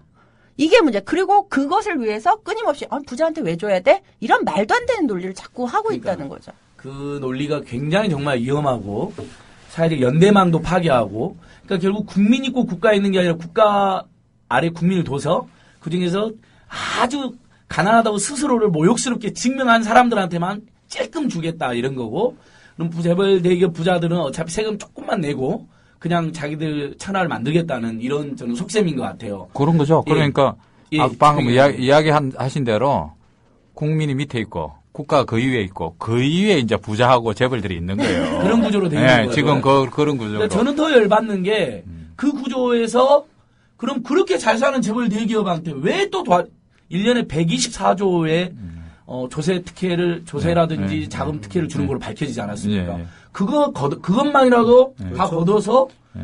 노인분들에게 노인 세대에게라도 30만 원, 40만 원씩 주자는 거죠. 그러니까 이제 돈이 뭐 아까도 연세대학교 앞에서 우리가 선전을 했습니다. 예. 그러니까 어르신들이 돈도 없는데 뭐 이렇게 말씀하시더라고요. 예. 그런데 사실은 우리나라가 돈이 없지 않습니다. 예. 돈이 충분히 있거든요. 국민소득이 1인당 뭐 한 2만 5천 불 가까이 되거든요. 4인 가족 기준으로 하면은 1억 가까이의 돈이 된다는 겁니다. 그런데 예. 왜 빈곤한 사람이 있냐? 그거는 양극화하고 빈부의 격차가 심해서 발생하는 문제입니다. 예. 그래서 그런 문제를 해결하기 위해서는 보편적인 기초연금을 갖다가 지급해야 되는 거고, 뭐 선별적으로 해가지고 빈곤 문제를 해결한 나라의 사례도 없습니다. 최근에 캐나다 같은 사례도 보편적 기초연금을 지급했기 때문에 빈곤율이 급속하게 떨어져서 5%대 예. 이내로 이렇게 떨어진 거거든요. 그래서 우리나라의 이 양극화 문제로 인해 가지고 가난한 노인들, 가난한 어르신들은 상당히 가난하십니다. 그리고 그분들이 결국은 돈이 없어가지고 극단적인 선택을 계속하게 만드는 것이 현실인데 국가가 그것을 갖다가 방조하고 있고 새누리당은 거꾸로 엉뚱하게 뭐 자기들 그려놓고는 효자라고 노인들 돌아가시게 만들어 놓으면서 자기들이 효자라고 이야기하는 이런 요거 하면 안 되니까. 불효 막심당. 불효 막심보다 조금 더한 말이나 이건 예. 너무한 거 아닙니까? 그죠? 네네네. 그리고 예. 이 관련해가지고 예, 정책위원장님. 예, 제가 이제 저희들이 계산을 한번 해봤는데 예. 문영표 복지부 장관이 지난 1월달에 조선일보에 그 허위로 그 사실을 은폐하는 그런 인터뷰 했던 내용에 대해서 한번 짚고 가야 될 것 예. 같아서 같은 말씀하신 맥락인데 그 재정 부담이 들어서 국가가 감당할 수 없다라는 이야기를 하면서 인터뷰한 내용을 제가 좀 예. 살펴봤습니다. 기초연금 이제 예, 뭐 20만 다 주면 원. 감당 못한다. 예. 예. 뭐라고 했냐면 제가 따옴표 인용을 하면 예. 문영표, 예. 문영표. 문제 많은 문영표 장관. 예. 기초연금 20만 원 다 주면 자식들이 세금 81만 원씩 2060년도에 세금 81만 원씩 더 내야 된다라고 예. 이야기를 하면서 이제 기초연금 20만 원을 65세 이상 노인분들에게 다 드리면 그 2060년도에 세 부담이 264조다라고 예. 이야기하면서 국가의 그 재정 부담, 조세 폭탄 이야기를 막 했어요. 근데 이거 엄격하게 좀 따져볼 필요가 있는 게 예. 기초연금 20만 원은 현재 실질 가치로 이야기를 하고 예. 세금 부담 81만 원은 50년 뒤에 미래 가치, 그러니까 경상가로 이야기를 하니까 예. 이거는 반칙이에요. 반칙 공보예요. 그렇죠. 현재 가치로 예. 이야기를 하면 현재 가치로 두 개 다 이야기해야 되고 미래 가치로 이야기를 하면 미래 가치 이야기해야 되는데 예를 그렇죠. 들어서 어르신들이 기초임금 100만 원씩 받으시는데 우리 국민은 1인당 81만 원씩 세금 낸다. 그건 못할 거 아니잖아요. 예. 예, 그래서 저희가 그 문영표 장관이 이야기했던 그 264조 계산기 가지고 저희들이 한번 두드려 봤습니다. 그러니까 1억 1천만 명에게 매월 20만 원씩 줄 수 있는 돈입니다. 2060년도에 통계청 자료 추산해 보니까 우리나라 대한민국 인구가 3,447만 명인데 65세 이상 노인 인구는 1,762만 원이에요. 문영표 장관님 이거 반박하고 싶으시면 국민TV 나와가지고 제 발언에서 반박 좀 해주셨으면 합니다. 네, 좋습니다. 아주 그러니까 국민을 상대로 사기를 치는 것도 모자라서 왜곡도 하고 거짓말도 막 마구저 국민들 치는 급박하는 거죠. 방금 이 문영표 장관도 지금 그런 거잖아요. 이 사람 막 법인카드 마음대로 쓰고 다니는 사람 아닌가요? 자기부터 생일날 국민 세금으로 법인카드를 막 함부로 쓰고 다니는 인간이 함부로 쓴 게 국민 아니고 세금을 걱정하네? 가족들 생일 때 네. 그 법인카드 가지고 가족들하고 밥 먹은 겁니다. 함부로 쓰는 것도 아니고. 나쁜, 그러니까 아예 불법 우리가 집행이잖아요. 그러니까 금지되어 있는. 우리가 입으로 담기도 어려운 부끄러운. 아니 횡령이잖아요. 횡령이어서 회사에 뭐 일하는 직원들도 결코 그렇게 하지 않습니다. 신단체 참여연대랑 이런 데서 감사원에도 감사 청구하고 뭐 국민권익에도 신고해놨잖아요. 부패사범인데 일종의. 그렇게 세금을 낭비해놓고 자기 식구들 먹는데 그래놓고 국민 세금 걱정하는데 그것도 뻥튀기 해서. 야, 정말 나쁜 사람인데요. 여기 보면 우리 훈녀 아줌마님께서 아이디 분리하면 저들은 늘 이건희를 기준으로 내세운다. 친환경 무상급식 할 때도 이건희 손자에게 공짜법 줘야 되냐고. 당연히 이건희 손자한테도 공짜법 줘야 된다고 그랬죠. 동시대의 어린이들이 무슨 밥 먹는지도 한번 봐야지 재벌대기업 손자도. 그리고 또 그러면서 우리 손자도 도와주니까 재벌대기업들도 세금 내는 맛도 좀 느끼고 뭐 여러 가지 이제 이야기를 했는데 사실은 뒤에서 이건희를 엄청 도와주잖아요. 이 사람들이 엄청난 특혜를 주잖아요. 그래놓고 꼭 이럴 땐 이건희를 들고 있으니까 이건희 삼성회장도 굉장히 싫을 것 같아요. 그럼요. 그 정영근 의원 한번 한 말씀 해주십시오. 그거에 대해서. 그러니까 이런 겁니다. 보편적으로 하냐마냐 할 때 꼭 우리 국민들도 이제 아주 독특하게 이게 보편적으로 주자는데 내가 조금 더 받아야 되지 않냐, 부자들 주지 말고 이렇게 생각하는 분들이 몇 분 계실 수 있는데 그렇다고 더 주지 않는 거잖아요. 정확하게 똑같이 나눠서 주는 거고 뭐 예를 들어서 이건희 회장한테 안 준다고 해가지고 그 돈을 갖다가 우리 뭐 더 자꾸 많이 주고 이런 구조도 짜이지 않은 거고. 그다음에 이제 재벌들도 당연히 세금을 많이 걷어가지고 그것을 해가지고 이렇게 써야 될 일이지. 그렇지 않으면 공공적으로 돈 많은 사람들이 그냥 부조하듯이 공공부조로 도와주듯이 이런 방식으로 해서는 국가의 운영 체계가 안 된다는 거죠. 그래서 저희가 이제 세금을 제대로 내고 많이 번 사람 많이 내야 됩니다. 아니 이건희든 뭐 재벌 기업들이든 어떻게 돈을 벌고 있습니까? 우리 국민들이 낸 세금을 가지고 뭐 도로도 건설하고 항만도 건설하고 여러 가지 다 자기들이 다 이용하는 거 아닙니까? 현대자동차 뭐 도로 다 그렇게 달려고 이렇기 때문에 세금을 많이 내게 해야죠. 근데 세금과 관련해서 조세 부담 자꾸 근데 부담하려고 하고 우리가 많이 내는 거 아닙니다. 미국 같은데 예를 들어서 기업들의 법인세가 30%입니다. 그리고 프랑스 같은 경우는 슈퍼리치들한테 대해서 소득세를 75%씩 75%. 그렇죠. 예, 75%. 그렇게 이런 식으로 떼고 있는 이런 구조 속인데 마치 뭐 이제 가까이 있는 한국 기업들의 뭐 경쟁하는 기업들의 법인세가 뭐 비슷하다고 이렇게 이야기하는데 우리 법인세 21%밖에 안 되잖아요. 그러니까 홍콩이나 예를 들어서 싱가포르나 대만하고 도시국가들하고 우리가 비교할 일도 아니잖아요. 전 세계적으로 법인세를 이렇게 낮게 떼고 이렇게 하면은 소득세라도 좀 많이 내고 해야지. 법인세 21%에서도 실제 이제 여러 가지 특혜하고 감면받았고 실제는 11%밖에 안 내지 않습니까? 삼성전자도 그렇고. 그러니까 더 왕창 세금 물려도 되는 거잖아요. 더 세금 내야 되고 미국 같은 데에서 예를 들어서 뭐 재벌들이 뭐 스스로 더 세금 많이 내겠다고 미국 같은 재벌도 없지만 뭐 더 많이 내겠다고 이렇게 하는데 우리도 좀 자발적으로 그래야지 천박하다는 재벌 소리 안 듣고 그런 거지 좀 당당하게 돈 많이 벌었으니까 한국 사회에 기여하겠다 돈 내겠다 이렇게 좀 하는 국민 밑에 있는 재벌로 좀 돌아와. 다른 나라 부자들은 세금 제발 더 걷어가라고 난리를 폈잖아요. 그러니까요. 부자들 세금 더 내기 운동본부를 꾸리고 독일에서는 부자들이 세무서 앞에 가고 제발 세금 좀 더 걷어라고 데모를 하고 한국에서는 제갈 박사님 이 순간에도 세금 깎아달라고 난리잖아요. 이 재벌 대기업들은. 근데 저는 좀 그런 거 있어요. 그 자본이 국적에 따라서 그렇게 성격이 달라진다고 생각은 안 해요.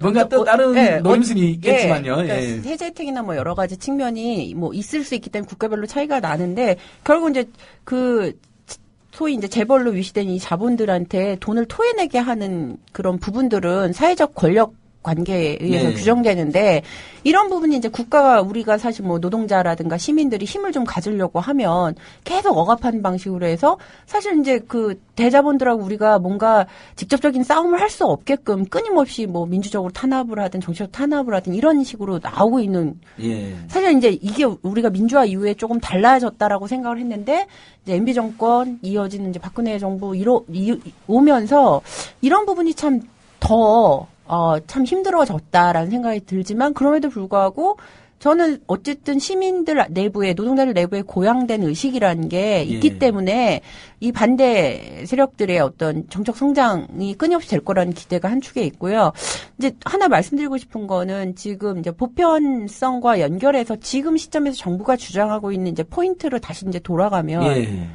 저는 왜 70%냐는 거예요. 예. 만약 선별로 하더라도 그러면 소득 하위 70%, 69% 이하는 가난하고 71%, 72%는 도와주지 않아도 되는 예. 정확한 근거도 없고 과학적 근거가 없어요.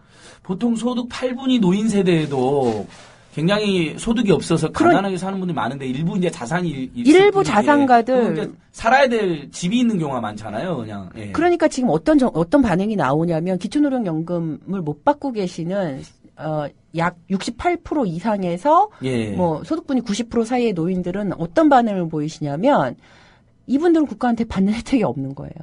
거의 없죠. 없고 평생도 받아본 게 없고 마지막에도 지금 안 되는 거야. 근데 방치하는 자기는 거죠. 예. 소득은 없어. 그래서 예. 자식들이 사적 이전으로 이렇게 생활비 용돈 드려야 되는데 예. 자기 옆집에 있는 노인은 자기가 볼 땐 자기랑 별반 안 다른데 예. 9만 얼마씩 받아요. 예. 그러면 예를 들어 이거 못 받는 노인은 우리 사회와 국가를 바라보는 거, 복지를 바라보는 시선이요. 왜곡될 수밖에 없어요. 예. 그래서 어떤 얘기들을 하시냐면 이분들하고 얘기를 하다 보면 세금도 걷어가지 말고 아무것도 하지 마라. 이렇게 되는 거예요. 저 차라리 예, 차라리. 나한테도 가져가지 마라. 아무것도. 가져- 너희들이 준 것도 없으니까 나한테도 가져가지 마라. 이런 식으로. 그러니까 노터치 하라는 거죠. 국가 니네 어차피 나한테 혜택도 줄 생각도 없었고 예. 줄 태도도 없고 예. 계획도 없으니까 나 내 자식들한테 아무것도 걷어가지 마. 예. 이런 심리로 간다는 그러니까 거예요. 국가와 국민의 관계와 사회와 시민의 관계가 이렇게 서로 도와주는 선순환 관계고 연대성이 막 넘쳐야 되는데 굉장히 단절시키고 고립시켜서 사회가 그럼 삭막해지잖아요. 근데 박사님, 이게 왜 문제가 되냐면 우리가 어느 사회든요. 우리가 살고 있는 게 자본주의 시장주의라도 예. 사회복지가 물론 자본가들이 원하는 안정적인 노동력을 공급하는 측면에서 하는 측면도 있지만 예. 모든 사회가 부정할 수 없는 게 사회통합적 기능이거든요. 사회복지를 해서 사회를 더 절단시키고 통합됐던 걸 갈라치게 하고 이런 예. 나라는 없어요. 그러니까요. 근데 지금 이 기초연금은요. 모두를 갈라치게 해요. 현 세대, 노인, 미래 세대를 갈라치기를 하고요. 연금 가입자와 비가입자를 갈라치기를 예. 하고요. 그리고 결국 기초연금 받는 어르신과 못 받게 되는 어르신들을 갈라치기를 하고 모두를 갈라치게 해요. 그리고 이제 또 현실적으로 지금 그 세금 내고 있는 담세자층 세대 같은 경우는 담세층들은 세금을 내요, 매달. 소득세며 종합소득세며 내고 있거든요. 근데 내 부모는 못 받아. 예. 그리고 나는 이 부모한테 또 사적으로 그렇죠. 생활비를 드려야 돼. 이게 뭐 이중 부담이라고 얘기를 하는데, 그리고 이제 이 사람은 자기 연금도 모아야죠. 자기 자식 키워야 되죠. 예. 자, 이런 가구에서, 이것도 보편적 가구예요. 이런 가구에서 국가의 복지 정책을 어떻게 신뢰할 수 있을까요? 그러니까요. 예. 원래 복지라는 게 사회 통합을 위해서 시행된다고 다 이렇게 예. 알고 있는데 오히려 그렇습니다. 지금 한국 사회에서는 그나마 복지 좀 늘리자고 많은 국민들이 이야기하는데 그걸 안 늘리려고 하는 집권층들과 재벌 대기업들이 맞서면서 복지가 막 사람들을 분열시키고 논란을 만드는 거로 속상하게 악용되는. 만들고 예. 슬프게 복지는 굉장히 밝은 개념인데 그렇죠? 네. 선거 끝났다는 거죠, 뭐. 아, 열받아. 그러니까 그래서 내가 만드는 복지국가 그 NGO가 박근혜 대통령을 사기죄로 2번 고발했잖아요. 예. 검찰이 계속 무혐의하고 있던데요. 그래서 제가 보기엔 사기 맞는데요, 이거. 원래 돈 주기로 한 거 안 준 거 아니에요. 그게 사기잖아요, 원래. 거짓말 치고. 그게 돈 주기라고 안 준 게 아니고 줄 생각도 더 없었으면서 큰 준다 사기죠, 했거든요. 그러니까요. 예, 줄 생각도 없었어요. 아, 이 일을 어떻게 해야 되나, 이거 정말. 자, 계속 이렇게 진행하도록 하겠습니다. 그럼 지금 3월 달에 임시국회가 지금 열렸나요? 그걸 네. 어떻게 한다 그랬지? 지금 새누리당 임시국회 열어서 처리하자고 막 지금 압박하고 있죠. 3월 달에 임시국회는 원래 열리지 않는데도 불구하고 예. 여야 합의해가지고 보건복지위 위원회 상임위만 열렸었습니다. 예. 그러니까 지금 3월 임시국회는 개회된 건 아니고 예. 지금 상임위에서 예. 정부 여당이 하도 압박을 하니까 예. 이 지금 이 변질된 예. 지금 이 법안을 통과시키려고 하니까 예. 민주당이 각 증에서 예. 통과는 안 시켜줬죠. 이번에 민주당이 그 상임위에서. 그러니까 그 법안 민주당의 입장도 그 법안은 안 되고 예. 뭐 7월달 시행 시기 자꾸 이런 이야기 하는데 현재 기초노령연금법에 기초노령법안에 의해서도 충분히 글자 한 글자만 고치면 바로 네. 지급될 수 있는 부분이니까 그렇게 하자고 이렇게 주장하면서 서로의 입장이 지금 이제 팽팽하게 맞서고 있는 상황입니다. 그래서 7월 1일 시행과 관련해서 뭐 보건복지부나 또는 뭐 새누리당이 민주당 때문에 못 주게 됐다 이렇게 얘기했는데 그거는 새빨간 거짓말이고요. 완전히 거짓말이죠. 네, 그러니까 왜냐하면 지금 법으로도 금액만 상향해서는 7불까지 그냥 줄 수 있잖아요. 근데 이놈들은 지금 그 법이 아니라 국민연금과 연동한 법을 강행하려고 하는 거니까. 그러니까 그 새누리당이 이제 로고를 빨간색으로 바꾸면서 거짓말을 본격적으로 이제 새빨갛게 새빨간 거짓말로 해잡기는데 7월 네. 1일날 지금 했는데 지금 전혀 지장이 없고 약간 또 붉은 정당이 되길 바랬는데 그게 아니라 새빨간 거짓말 정당이 완전히 됩니다. 새빨간색으로 됐는데요. 실제로 예를 들어서 이제 뭐 또 늦으면 소급해서 지급하기도 되는 거잖아요. 지금 국민연금도 예. 소급해서 지급. 예. 노령연금, 국민연금 늦게 신청하시면 소급해서 드리고 있어요. 예. 소급해서 지급하기 때문에 그거 지급에도 지장도 없는데도 불구하고 이제 막 국민연금하고 연동한 법을 어떻게든 처리시키려고. 네, 그걸 나쁜 법안을 박근혜 통과시킬. 대통령이 마치 그 법이 통과 안 돼서 세모녀가 준 것처럼 이야기했잖아요. 그건 너무 나쁜 사람 아닌가요? 그 정도까지 갖다 붙일 때 이야기하면. 갖다 붙일 그러니까 그러니까. 세모녀 사건 위에 무슨 뭐 기초생활보장법하고 네. 기초연금법 처리 안 돼서 이런 일이 네. 발생했다는 걸 이야기했는데 그 기초생활보장법도 지금 국민 최저생계비 개념을 없애는 계약안이고 그렇죠. 기초노령연금도 국민연금과 연동하고 공약을 파기하는 아닌데 네. 오히려 국민들을 사지로 내모는 법인데 그 법들 때문에 세모녀가 준 것처럼 예. 처리가 안 돼서 야당을 공격했단 말이죠. 그렇습니다. 그러니까 어떤 정신세계를 가지고 계신 분일까요? 저는 일단은 그 복지 3법 지금 말씀하신 것 두 법하고 예. 장애연금법 장애연금법. 이렇게 해서 복지 3법이 통과가 안 돼서 이런 비극이 생겼다고 얘기를 예, 하는 정말 기가 걸 보고서 막혔어요. 이분은 정말 사람이 죽었는데도 그 죽음에 대해서 한 번도 진지하게 받아들이지 않는구나. 너무 심각하다. 예. 이분 자체도 상처가 있는 분이잖아요. 그래서 예. 그런 면에 대해서 저는 좀 심리적으로 그런 것들을 좀 공감을 하고 싶었어요. 예. 얼마나 힘들었겠어요. 이분 과거사에도. 예. 그런데 실제로 내가 사랑해야 될 국민이 죽었단 말이에요. 예. 근데 갖다 붙여서는 안 될 이야기를 갖다 붙이면서 정치 공세를 한 거예요. 그렇죠. 죽음을 갖고 정치 예. 공세를 하는 거예요. 이거는 정말 정치인이 해서는 안 될 짓인데 그럼 두 가지로 생각이 돼요. 정말 이분이 의도를 갖고 했던 나쁜 사람인 거고요. 예. 써주는 대로 읽었으면 진짜 생각이 없는 사람인 거고요. 아주 나쁘거나 정말 생각이 없거나. 근데 정말 이 그렇지 두 않아요? 가지가 아니길 바래요. 왜냐하면 이분이 앞으로도 3년 동안 우리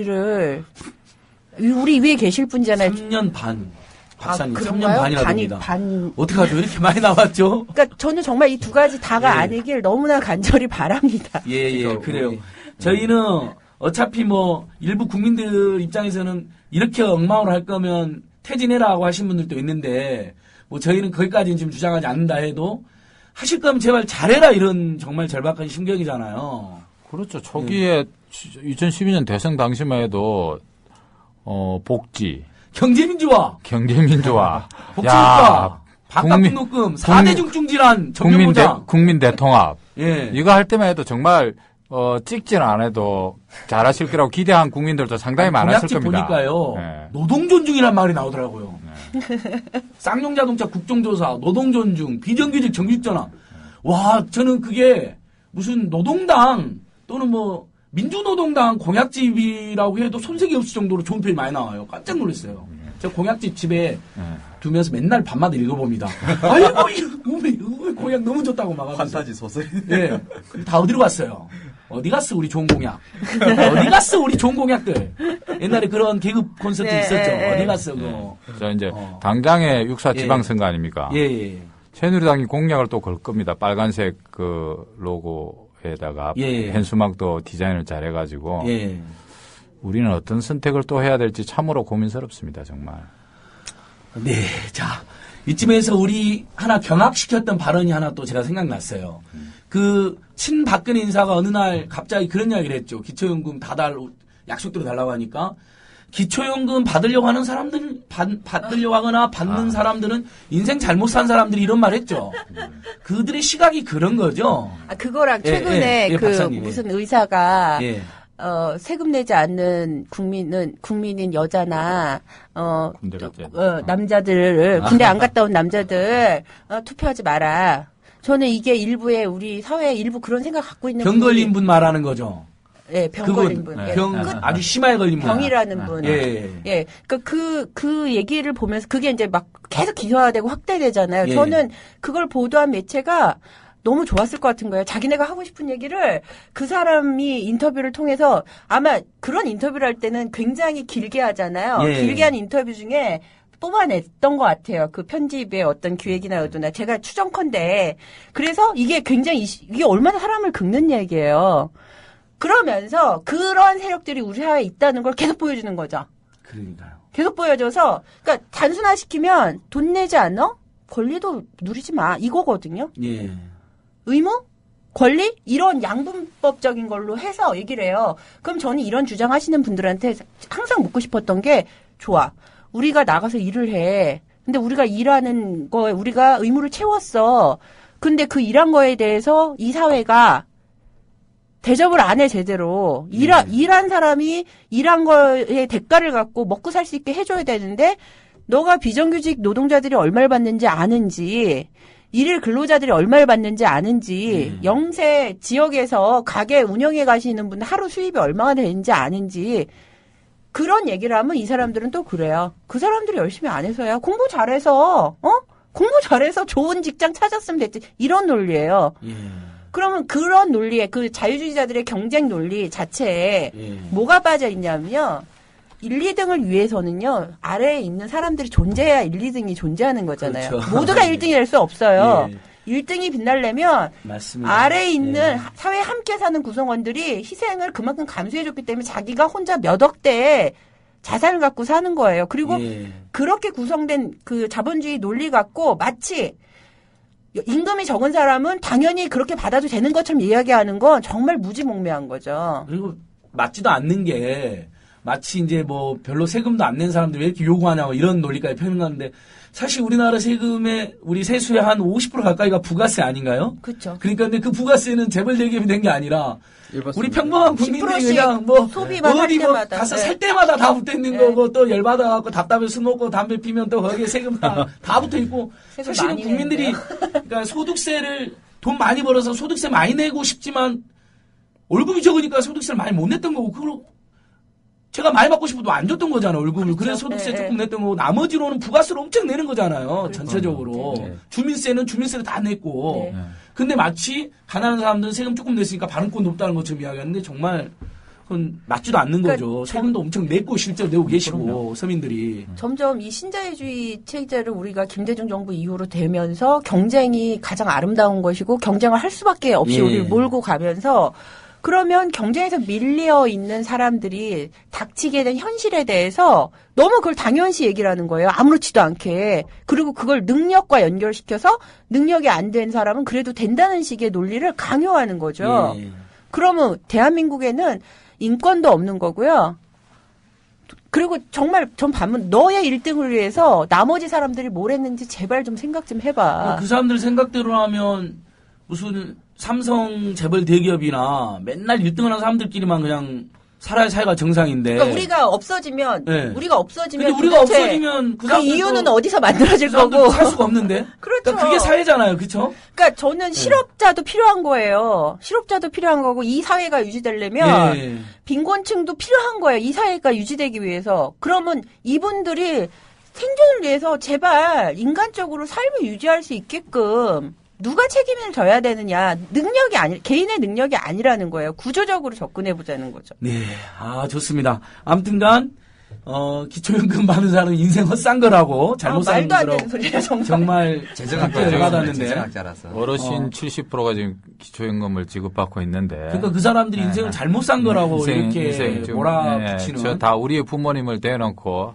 근데 그러니까 그런 평생을 우리나라를 위해서 일하고 세금 내고 모든 소득을 아이들 교육비, 주거비, 의료비, 통신비 내다 보니까 이제 노후가 가난해서 많이도 아니고 10만 원, 20만 원 받는 건데 인생 잘못 산 사람이라고 어떻게 이럴 수가 있는 그런 거죠? 그런 의식이 박근혜 박근혜 정부의 정권 주변에 있는 사람들이 다 그런 생각 박근혜 가지고 있는 정부의 거잖아요. 주류들의 예. 주류적인 생각입니다. 그 사람들은 노령연금 20만 원이 필요 없는 사람들이잖아요. 돈이 엄청 많으니까 그럼요. 권력을 그럼요. 있으니까. 박근혜 정부 주변에서 그리고 얼마나 예. 20만 원이 절반인지도 모르겠죠. 모르죠. 아 이게 비극입니다. 주류들의 정말. 주류 생각이라니까요. 그리고 괜히 20만 원씩 다 줘갖고 자기들이 세금 올라갈까봐 그거 너무 노심도 싫고. 하면서 그게 너무 싫은 거예요. 너무 싫고. 저 잘못 산 것들이 자꾸 돈 달라고 하면서 우리 세금 올라가려고 그러네. 그리고 철학적으로도 제 생각에 그렇게 해서 권리해서 너희들과 내가 같은 사람이 아니야 이런 생각도 있는 것 같아. 같이 20만 원씩 받기 싫은 거죠. 우리는 같은 등급의 인간이 아니야 이것도 있는 것 누가 같아요. 나한테 돈을 줘. 난 엄청나게 잘 살고 있는데. 와, 이건 정말 이건 공화국을 파괴하는 행위인데. 반공화국 분자들. 그쵸? 민주헌정 질서를 좀먹는 분자들이잖아요. 그러니까 같이 살아가는 사회의 기본을 파괴하는 사람들이잖아요. 같이 사는 사람들 예의가 없고. 우리 제가 흥분하죠. 자, 이경우 위원장님도 아니. 저보다 더 흥분하신 분이야. 한번 썰 한번 풀어주세요. 아니 이제 제가 아까 방금 드리고 싶었던 말씀이 예. 이제 박근혜 정부 주변에서 복지 정책의 프레임을 짜는 사람들 안타깝게도 다 경제학자와 재정학자들이라는 거예요. 예. 다시 이제 국민연금과 기초연금으로 돌아와 보면 우리 재가령수 박사님처럼 이제 외국에서 사회정책학을 공부하고 예. 오신 분들이 우리나라에 몇 안 되시는 걸로 알고 있어요. 예. 지금 아까 인생 헛 사셨다는 분도 경제학과 재정학자 맞으시죠? 그 다음에 지금 우리 보건복지부 장관님 경제학과 재정학자시죠? 그 다음에 박근혜 정부의 국민연금 기초연금 프레임 짜는 안모 의원님 경제학자 네. 맞으시죠? 안전보험은 신병으로. 아까 전에 그 사람 함익병이잖아, 함익병. 오늘 진중권 선생이. 민간인은 건드리지 마시죠. 병 걸렸다. 근데 그분이 너무 유명한 분이라면서요. 저는 잘 모르는데 무슨 국민사회라는 별명이 있고. 근데 그런 나쁜 발언 엄청나게 했기 때문에 심령 비판해야 될 것 같고요. 그 매체는 올간조선이고. 아니 그래도 민간인은 안 알았습니다. 건드렸으면 알겠습니다. 좋겠어요. 박사님, 알겠습니다. 우리 박사님이 굉장히 이제 인간에 대한 예의가 네, 맞아요. 깊어서 그래도 그래봐야 민간인인데 우리가 너무 우리가 실명하지 말자는 정치적 취지로. 책임을 져야 될 사람에 대해서만 오케이. 이렇게, 예. 좋습니다. 그런 네. 매너 있는 태도 너무 좋고요. 그 다음에 아까 그 사람 안종범 의원은 우리가 실명 밝혀야되죠. 예, 예. 안종범 의원. 예. 박근혜의 그 경제나 복지정책 짜는 사람이죠. 예. 그러니까 이제 그런 분들이 포진돼 있기 때문에 그러니까 복지나 이런 게 방금 우리 재가련숙 박사님 말씀 주실 것처럼 빈곤이나 이런 사회 문제들이 사회 구조적으로 일어날 수밖에 없다는 방향에서 접근하는 게 아니라 내가 잘못 났기 때문에 이 사회가 너한테 그냥 시혜적으로 주는 거다. 이게 복지라고 생각하는 사람들이에요. 예. 그러니까 이 기초연금을 바라보는 시각이라든지 기초연금이나 기초노령연금을 수령하시는 분들을 보는 태도가 적절치 않다는 거죠. 원래 사실은 국민이 있어야 국가가 있는 거니까. 그럼요. 네. 너무 감사하다. 이 땅에 태어나 주셔서 국가 최소한 교육주고 의료라든지 노후는 도와드리겠다. 이거잖아요, 복지가. 권리다, 여러분들. 네, 시민의 권리죠. 우리한테 요구를 하셔도 우리는 거기에 응해야 된다는 거잖아요. 그래서 지금 이제 그 경제학자, 재정학자들 예. 중심으로 이 복지 프레임이 가다 보니까 최근에 이제 저희 쪽에서 좀 답답해하는 예. 문제가 뭐냐면 결국은 국민연금도 그렇고 기초연금도 그렇고 그러니까 후세대들을 마치 자기들이 더 위하는 것처럼 재정 문제로 얘기해서 가요. 근데 문제는 뭐냐면 이게 우리가 초고령화 사회가 되는 게 문제고 초고령화 사회라는 건 현재 노인들 65세 이상 어르신들이 전체 인구에서 차지하는 비율이 상당히 높아졌다는 거고 생산 인구가 그것을 받쳐줄 수 있느냐로부터 예. 사회적 부양 비용이 가능할 수 있느냐 이 문제거든요. 예. 그러면 이거를 극복하는 방법은 중간에도 말씀드렸지만 하나예요. 출산율 높이는 거예요. 출산율 높이는 건요. 이 땅이 살고 싶은 나라로 만들면 돼요. 프랑스 10년 만에 회복시켰거든요. 예. 그럼 이 땅이 살고 싶은 나라로 만들려면 지금 사람들이 받고 있는 억울함, 스트레스, 내가 여기서 애를 낳아도 이 애가 억울하지 않게 살겠다. 예. 나보단 낫겠다. 이런 믿음을 줄 수 있게끔 지금 정부 정책은요. 일가정 양립시킨다고 해서 막 일자리 쪼개기 하고요. 여성들한테 그지 같은 일자리 주면서 생색 엄청 내고 있어요. 시간제 일자리. 정말 그거 진짜 말도 안 되는 거죠. 시간제 일자리는요. 정말로 우리가 노동자가 나 그만큼 벌어도 돼라는 게 전제됐을 때 좋은 예. 거죠. 그러니까 4시간만 일해도 너무너무 행복하게 벌어서 그럼요. 좀 쉬고 싶은 그럼요. 여행도 가고 이래야 되는데 지금은 근데 얼마 주도 않으면서 얼마지도 않았던 8시간에서 너 4시간만 일해라고 내모는 거잖아요. 그러니까 더 힘들어지는 거죠, 사람들이. 그리고 그런 면도 있고 네. 그리고 이런 거죠. 그러니까 마치 우리가 소득이 문제인데요. 소득이 문제가 아닌 것처럼 자꾸 정부는 어떤 정책을 만들어요. 그러니까 소득이 문제죠. 그렇죠. 여성과 남성이 엄마 아빠가 부부가 지금 다 돈 벌지 않으면 먹고 살기 힘든 거예요. 근데 무슨 아이를 키워야 되고 교육도 막 너무 복잡하잖아요. 대한민국에서 애를 예. 교육시킨다는 건 너무 복잡한 일이잖아요. 예. 이에 온갖 비용의 문제, 스트레스의 문제에 대해서 국가는 사실은 이거를 완화시켜주고 지원해주는 방식이 아니라 어떻게 보면 이 부정적인 걸 더 확대시켜주는 걸로 지금까지 정책이 유지되어 왔다는 거죠.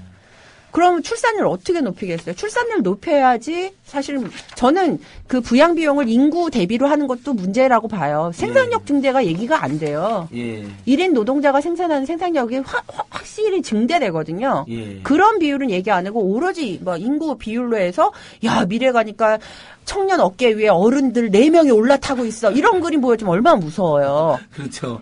자, 박사님, 그래서 어느 정부 관료가 그랬대요. 자꾸 출산율 꼴찌 그러니까 왜 자꾸 세상을 부정적으로 보느냐. 저출산일 이국가다. 그러니까 이런 일도 있었다는데 사실 정말 한국 사회가 비참해서 애 안 낳아서 출산율 꼴찌, 살기 힘드니까 자살률 1위 수준 국가가 돼버렸잖아요.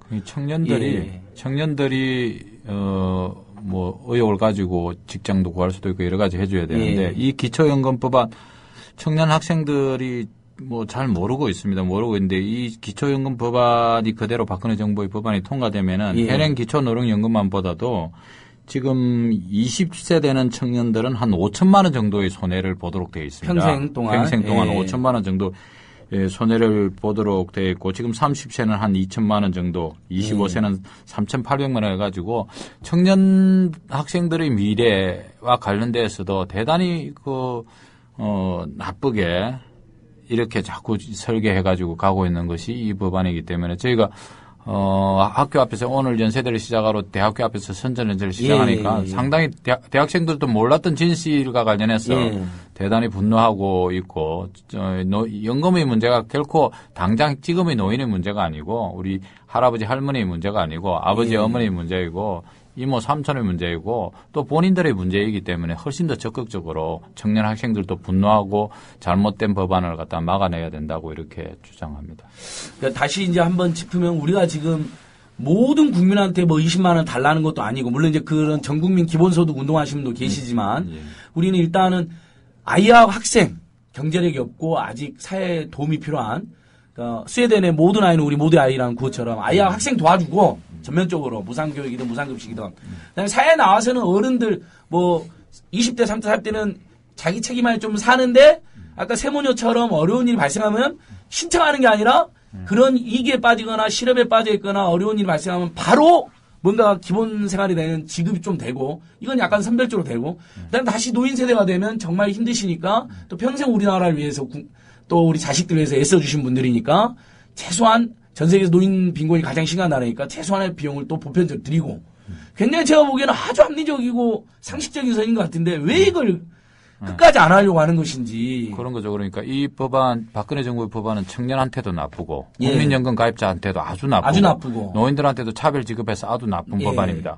그건 나라 정부가 돈이 없는 것도 아니고 예. 돈도 있는데 안 줄 이유가 없는 거거든요. 그들이 주장하는 게 사회정의라는 게 하나인데 아까 이제 국민연금 가입자 중에서 예. 평균 소득 이하의 사람들은 아까 이경우 위원장이 얘기한 대로 한 3배 가까이 받습니다. 예. 그러니까 적게 내고 이분들이 많이 받아간다는 거죠. 예. 적게 내고 이분들이 여기서 많이 받아가는데 기초연금까지 또 받아가면 되냐, 이중으로 받아가냐, 이게 그분들이 주장하는 유일한 주장입니다. 예. 사회정의에 안 맞다는 거죠. 그러면 지금 현재 국민연금의 평균 이하 받으시는 분들이 좀 작게 받아가고 그다음에 기초연금 받아간다고 해서 국가가 거들이 납니까? 그들의 삶이 부자가 됩니까? 전혀 그렇지 않거든요. 예. 그래서 이 박근혜 정부, 박근혜 대통령, 박근혜 정부의 관료들, 새누리당, 서민을 위한 정당이 절대 아닙니다. 그것 딱 하나가 그분들이 논리입니다. 이중적으로 혜택을 받아간다. 국민연금에서 많이 챙겨가고 기초연금에서 또 챙겨간다. 그 금액이 얼마입니까? 합쳐봐야 60만 원도 안 되는 금액입니다. 20만 원 주고 40만 원 해봐 합쳐봐도 60만 원도 안 되는 돈 받아가는데도 불구하고 그거 많이 받아간다고 사회정의에 부합한다고 해서 이 법안 아니면 때려주기도 안 했다고 하면서 어르신들을 갖다 호도하고 있는 겁니다. 그러니까 국민연금과 기초연금은 또 설계도 다르고. 설계도 다르고 손대면은 예. 다음에 재구조화가 어렵습니다. 이게 기초를 밑에 깔아놓고 기초 위에서 뭐 하는 거지 국민연금하고 이렇게 연계하면 다음에 제대로 손을 볼 수 있겠습니까? 그러니까 국민연금이 20%를 깎아버린 다음에 기초연금 주겠다고 한 거니까 그럼요. 약속도 다르고. 약속도 아무튼 다르고. 모든 게 엉망인데. 그래서 저희가 토론회 하자고 나오시라. 충분히 예. 말씀할 기회는 끝장 토론하자, 새누리당하고. 안 나오시죠. 민주당에서 텔레비 토론 하자는데 바쁘다 해놓고 안 나옵니다. 지금 새누리당 의원들 뭐 하고 계시는지 좀 아시는 분들 좀 찾아가지고 어떻게 원내대표 외국 국민 나가셨어요. TV에 신고를 좀 해주시든지. 예? 바쁘다고 해서 토론회 못 나온다고 이야기합니다. 이 중차대한 거를. 아, 그래 놓고 예. 민주당이 발목 왜 잡아서 법안은 처리 안 해서 네. 노인분들에게 지금 못 알리게 놓였다라고? 예. 예. 무슨 또 뭐 약간 그 보수 노인단체도 막 현수 막 걸어가지고 빨리 처리해라 막 이러고 있는데 그러니까요. 거기는 진짜 진정한 노인단체라면 그럴 수가 없는 거잖아요. 그것도 열받대요 보니까. 또 거기 계시는 네. 어르신분들은 또 당장 20만 원 받으신 어르신들이 있으니까 그것만 보시는 거겠죠. 예. 그것만 보시고 그리고 새누리당이나 이분들이 그분들을 그렇게 구워 삶았을 거라 생각해요. 근데 이 전체적인 얘기를 들으시면 전 그분들도 그런 주장을 접으실 것이다 이렇게 생각하고 예. 싶습니다. 좋습니다. 우리 멋장이 아가씨님께서 스웨덴은 등록금도 무료지만 보조금 약 50만 원도 대학생이 무조건 줍니다. 우리 그러니까 이제 사회가 완전히 다른 거죠. 우리는 돈 내고 다니는데 유럽의 대학생은 돈을 받고 대학을 다니고 그렇게 졸업을 하면 사회로부터 받은 지원이 고마워서 세금도 열심히 내고 봉사도 열심히 하고 정당이나 정책에도 열심히 참여해서 그런 선순환 구도를 만드는 거잖아요. 야, 언제 우리 사연이 이렇게 될까요? 박사님 오늘. 일단은 저는 이렇게 되기 위해서는 그러니까 그 중간에도 말씀드린 복지국가가 되려면 일단 권력구조 균형이 돼야 돼요. 그러니까 노동자 시민들에게 예. 지금 국가가 독점하고 있는 상당 부분의 권력이 와야 되고 우리 전체적으로 우리는 경쟁 때문에 내 가족 나 이 위주로 살았거든요. 예. 근데 이걸 틀 수 있는 사회적 경험이 필요한 거죠. 공적인 영역에서 우리가 함께 살 수 있는 것들, 그거에 대한 가치, 경험 이런 게 될 때 비록 자본주의지만 그러니까 스웨덴이 뭐 가장 좋은 자본주의 한 전형이라면 뭐 그 비슷한 어딘가를 상상할 수 있겠지만 예. 지금 수준은 일단 이 정부를 반대하는 걸로 힘을 모으는 거 그 예. 단계인 것 같습니다. 일단은 뭐 매주 토요일 열리는 촛불 집회도 민주주의 의제지만 민생 의제까지 들고 나가서 같이 싸우고 할 일이 엄청 많습니다. 자, 넥타이 부대의 희망이었던 우리 정영곤 형님. 예. 지금 법인세는 하나도 안 늘리고 특혜 124조 주면서 노동자들 소득세만 엄청 올려가지고 지금 문제가 되고 있잖아요. 예. 그 부분 지금 넥타이 부대들이 좀 어떻게 좀 예, 경계하는 지금- 방법 없을까요? 지금 이제 분노들이 시작되는데요. 올 2월 달에 세금으로 환급한 우리 그 근로자들이 355만 명입니다. 예. 이제 정부에서 그럼에도 불구하고 유리지갑 털기 제일 좋으니까 예. 세액 공제를 덜 늘리겠다 하기 때문에 내년에 훨씬 더 세금을 갖다가 더 많이 떼고 결국은 순수하게 봉급 생활자들만 월급 생활자들만 세금이 인상되는 그런 상황입니다. 보니까 예. 저 같은 경우에도 회사에서 이미 세금을 더 떼기 시작하더라고요. 그래서 벌써요? 예. 네. 월급이 이제 내년에 더 물어내려면 한 번에 물어내면 곤란하니까 세금이 줄어드는 이런 상황이고 분노하고 있습니다. 대단히. 예.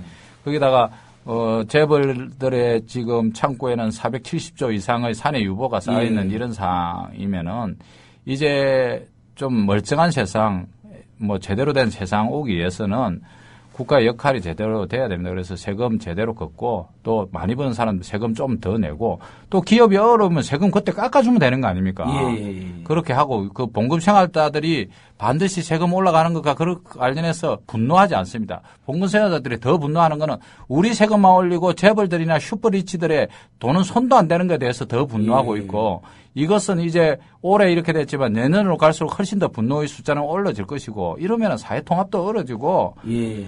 전반이 어려울 수밖에 없습니다. 그래서 한 발 한 발 기초적인 거 제대로 쌓아야 됩니다. 그래서 기초연금 제대로 보편적으로 도입하고 세금 제도와 관련해서 사회적 합의를 만들고 예. 또 좀 다른 나라에 대해서 재정의 구조는 취약하니까 그런 부분들도 또 재정을 좀 강화시키고 이런 것과 관련해서 점진적으로 한다면은 누가 대통령 욕하겠습니까? 예. 우리 시민사회도 욕하지 않습니다. 맞습니다. 원래 처음부터 제가 무조건 요구하려고 맘먹은 사람들이 아니잖아요. 그러니까요. 그 공약만 잘 이행해달라고 요구한 건데 솔직히 그러니까요. 마음에 안 들어도 공약만 이행해 주신다면 예. 고맙겠다 이런 거였는데 아주 소박하게. 그렇습니다. 예. 우리 바람가별님께서 국민연금은 절대 손대면 안 됩니다라고 이렇게 올려주셨는데 이 경우 정책위원장님 우리 진짜 국민연금 노동자로서 굉장히 정말 네. 분개하실 텐데 네. 다시 한번 말씀 한번 해주십시오. 예, 박근혜 대통령과 새누리당에 진짜 진정성 있게 요구를 합니다.